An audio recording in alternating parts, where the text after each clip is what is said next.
What's up, everybody? I didn't think I was going to be talking about anything from software related for quite some time after the lack of news that we got at the Game Awards, but there is some official news, and it's coming from an unconventional source. It is coming from the official Pilot's Manual, which is a book that has been released by a company called Future Press. And within that book, they talk about an update that has not yet been released on Armored Core 6 version 1.05, where they are going to add new weapons and new armor. And the beautiful thing is that we have all the information right now. Let's dive in. Now, I apologize if it's a little blurry since I'm enlarging it, that's what's happening, but here it goes. It says, here we'll detail the specs and precise unlock conditions for each of the new parts added in update 1.05. These are presented in the same format used in the book and include their exact unlock conditions. Note, however, that if you've already played through the game one or more times, then these parts will be available for purchase in the parts shop immediately upon updating the game to 1.05. The first brand new weapon is called the Heavy Machine Gun W555 Attachment. And part info, it's a heavy machine gun developed by RAD, an essential tool for the trade for RAD's sales reps. The briefcase-like compartment contains a replacement barrels for particularly heated business discussions. And the unlock conditions is Part Shop Update 7, complete the mission escape. Now, it has a strong attack power of 82, I believe is what's written there. Strong impact. Is going to have 40 bullets available in the magazine. Total round 920. Reload time is going to be a little slow, 2.1. So it seems that it's going to be a mid-range heavy machine gun, which is great because everybody was just using those huge Gatling guns. And so it's going to add a little bit more variety to your options. Let's take a look at the next weapon. The next weapon is the PFAU-66D. And it says handheld pulse missile launcher developed by Schneider. The missiles create energy explosions on impact that cancel out pulse barriers. Charge the switch to a burst firing mode for improved rate of fire. And the part is made available in the part shop upon completion of whichever mission you complete last. Among the group immediately preceding 13, attack the old spaceport during your new game playthrough. And it looks like it's going to be having an attack power of 178 times 3. And it says effective range almost 2000. It looks like it's going to be pretty useful. To be honest, I wasn't using the pulse missile launchers that much in the main game. I was more using laser-based weapons, but it's going to add more variety. The more weapons, the better. Let's check out the next one. Now, this one looks like it's going to be my favorite so far. It is called the DFGA-09 Xiaowei, and it is a Gatling Cannon. So, light Gatling Cannon developed by Dafeng Core Industry. The specs of this weapon place a greater emphasis on ease of handling than is typical for Dafeng, apparently the outcome of a suggestion from the Red Gun. And it is made available in the parts shop upon completion of whichever mission you complete last. Among the group immediately preceding the mission 13, attack the old spaceport during your new game playthrough. Now, the rapid fire here is 14.3, so this is going to fire a whole lot of bullets. You're going to have 800, and it's just one magazine. Then there's this cooling mechanism that we've seen with other Gatling weapons. And we'll see how it is in action, but this looks pretty interesting because it is going to be on your right back or left back unit. So you could have the Gatling guns in your hands and Gatling guns on the shoulder. But that's probably going to be really heavy, but I can't wait to try that. Let's check out the next weapon. Now you're speaking my language. We have the Laser Cannon VE60 LCB.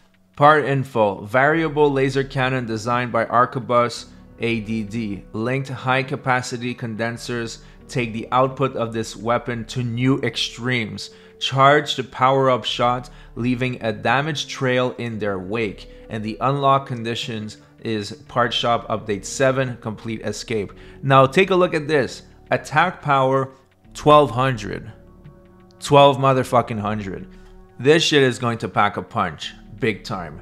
And it says the ideal range is 300, so it is kind of like a long range weapon, but you're gonna need to time this really well because the cooling is 172. You only have 32 bullets, but you put one on each shoulder and that's probably gonna be close to a one shot if you're hitting a lighter mech. Cannot wait to try this. Now, believe it or not, we're also getting new frame parts in this free update. So we have a new headpiece. It is the Lammergeier 44F, and the part info says that it's a prototype head part developed by Schneider. This proof of concept model reduces air resistance by adding an acrodynamic visor above the camera eyes. Defensive performance, however, was never a consideration, and the unlock condition is made available in the parts shop upon completion of whatever mission you complete last along the group immediately preceding Attack the Old Spaceport during the new game playthrough. Now let's see, the AP is 300, a decent scan distance. Now I'll have to admit I'm not that good at interpreting the numbers like this. Usually when I'm in the garage I have a very clear understanding of how everything works, but just seeing the numbers like this, I'm not too sure how good of a part this will be. Let's take a look at the next one.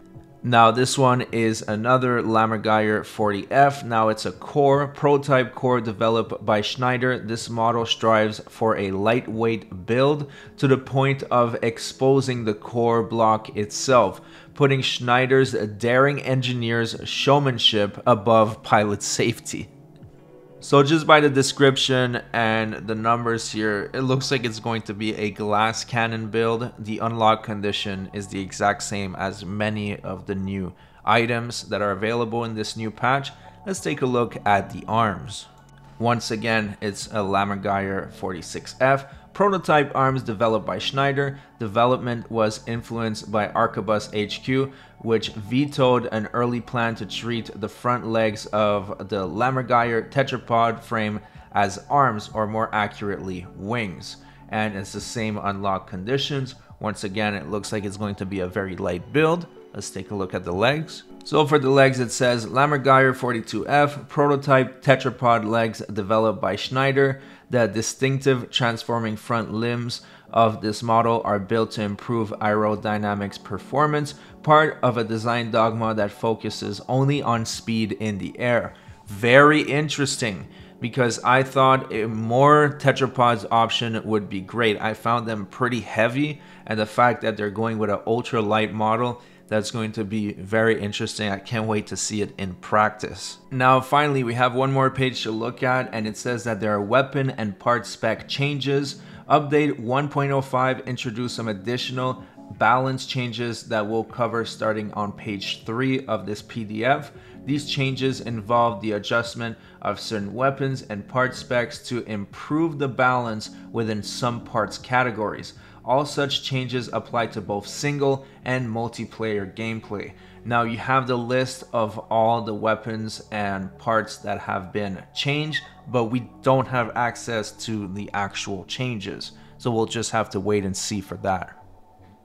So that's pretty much it for the new info. Now the main question on everybody's minds is, when is this patch dropping? And frankly, I have no clue, but I'm assuming it's going to be fairly soon. Now another thing that is interesting is that this is introducing new weapons, and it's a free update. It's just a patch. I didn't think they were going to add any free updates that would include new weapons, so that is definitely fantastic news. It means that Armored Core 6 is doing so well that they're going to be given some ongoing support with new weapons, new parts, new balance changes, and that is really important for the health of the game long term. Now, it just won the best action game at the Game Awards. Now, I believe that it should have at least been nominated for the best director and definitely the best music, but it is what it is, not a big deal. And now I feel like this is kind of something that From Software is giving us to make the wait for Elden Ring's DLC a little bit better. They do care about their players. I mean, something's going on with the DLC. We don't know what's happening. Hopefully it'll be sooner than later. but at least when this update drops, we'll have something fresh and new to play while we're waiting. And if you want more Souls-like, you can't really wait till the DLC. At least there's Rise of the Ronin that's coming out, and there's the new Wukong game that are promising. Of course, they're not going to be to the standards of From Software. You can't expect that, but they look promising. That's it for the video. Make sure to subscribe to the channel if you want to stay updated everything From Software. Most of the time, I get to the news as quick as possible, and I'm one of the first to bring it to you. So if you want to stay 100% updated on everything From Software, make sure to subscribe to the channel. Thanks so much for watching, and I'll see you guys on the next one.